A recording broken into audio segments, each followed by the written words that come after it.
No, it's just like, Hillary Clinton will be Secretary Clinton for the rest of her life. And despite, everything, doing things to the contrary, maybe David Gregory will be a journalist. For throughout the entire Trump years, when I would have Digby on, where you got your start, actually, right? As a like guest posting over at Hullabaloo when you had DJ.blogspot.com or something. That was like 2007, I want to say. Oh, I didn't realize it was that recent.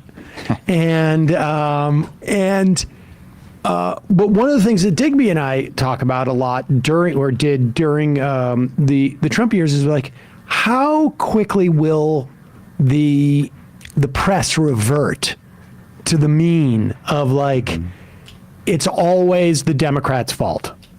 And I'm not talking about in terms of like from a critique from the left. I am talking about in their procedural, sort of like the really superficial way in which many of these reporters perceive politics. And we're there for folks like David Gregory, right? I mean, this is really amazing. More upheaval in the House. Just 24 hours after being nominated, Congressman Steve Scalise dropped out of the race for Speaker. Joining us now, journalist, author of How's Your Faith, David Gregory. David, it's great to have you. You've got a lot of perspective on D.C. over the years. When this happened and Phil and I were down in D.C., we kept talking about the fact that, well, what if there's a crisis, right? And I was thinking more domestic crisis, but then there is a crisis on the international stage. How can they not coalesce around someone in a moment like this? How do you explain it? I don't have an explanation. I think it's another embarrassment for the Republican Party. Mike McFaul, who's a very serious lawmaker from Texas, from the Homeland Security Committee, said the world is burning. The world is on fire. And we can't seem to come to an agreement on a leader. It's a real problem. I mean, at the end of the week here, with all of this chaos among Republicans, but the much graver circumstances around the world, I actually have my eye on Democrats. How long are Democrats going to stand by in the world of identity politics and zero-sum politics and not be part of any solution? We'll see. I think there's more cards to be played before Democrats jump in. But I think people who don't follow this day in and day out, like me, we do, are looking up and wondering whether Washington has any ability to do their job. Whether Washington to pass bills, to pass legislation, to make sure the government is funded, let alone. We don't need to hear any more of this. Ever. But like, this to me is the greatest distillation of the aughts and maybe the like the late 90s, that like the idea of like Washington do their job. Washington do their job? Well, I mean, I get the shorthand, but there's actual people and there's actual parties that you could break it down to if you're, a sophisticated follower of politics like Gregory. It's just Washington brain, which writ large, this idea that men of good faith can come together and bind up the nation's wounds and work for the public interest, not the interest of party, not the interest of partisanship, not for the people's interest. And it's just like, if their version of the world came true, Aaron Sorkin would be writing all the speeches in Washington for this. I think it's a little bit more nefarious than that, because it only seems to go one way. Like, you said identity politics. That kind of gives away the game. I want to get that. Yeah, the identity politics is just absurd. He doesn't even know what the word means.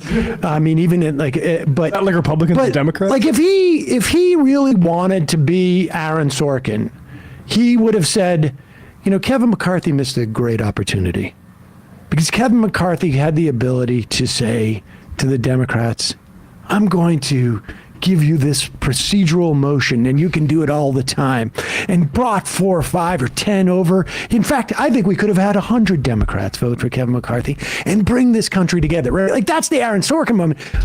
It never even brings that up. Right. Like there were negotiations. The Democrats went to Kevin McCarthy. There were no negotiations. Well, the Democrats went with an offer, and McCarthy just summarily dismissed it. I'm not going to do anything. Yeah. No way I would do that. And we all know why. It is because he's like, the worst thing is not being speaker. The worst thing is not being speaker and then not being able to cash in on K Street. And if I do this with the Democrats, Right. I'm gonna burn the bridges with 25-30% of the. And that is the central point of why none of this will ever happen. That there isn't going to be some sort of coming together of the parties. I think the Jordan kind of squeeze play here, it seems to be working. But if it didn't, let's imagine the world where it didn't. And I think those Republicans who are cross-pressured on Jordan now would be even more cross-pressured if they decided to cross the aisle and work with Republicans. With Democrats. That stuff work with Democrats. That stuff works in the New York legislature where they Right. had that thing happen. Mark Levin would be like burning these people in effigy if they came over.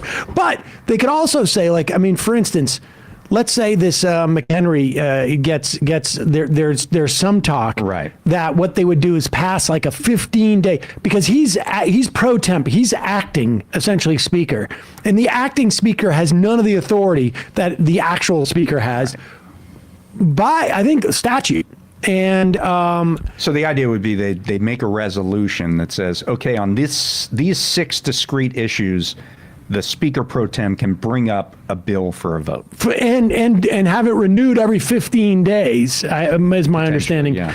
So that he can't be in there by default. But it's not inconceivable that maybe they bring up a vote to see if he's going to be Speaker of the House, and half a dozen people who are in Trump districts, Democrats, are Henry Cuellar, a type of situation. I'll just do it, and I'm gonna sell some form of bipartisanship, because there's still, if you look at the polling, there's still some Democratic holdouts where people still believe that is a thing. but there aren't Not that many, but There I aren't only that need many. 4 or 5. I don't know if you only need 4 or 5. I mean, because it depends on how many depart from that strategy, and there would be a lot of Republicans who would depart from that strategy. Right. I don't want to vote with a Democrat in Right. that situation. Fair enough. I'm sparing everybody the footage of Gregory dancing with With Karl Rove. Yeah. Yeah. Oh my God. Yeah. Was he MC dancing or Rove night? rapping or something like that? Was that MC Rove night? MC Yeah. Rove night. Yeah. Come sit at our knee, and we'll tell you about MC Rove. I would rather not. I would rather be able to sleep The tonight. story Yeah.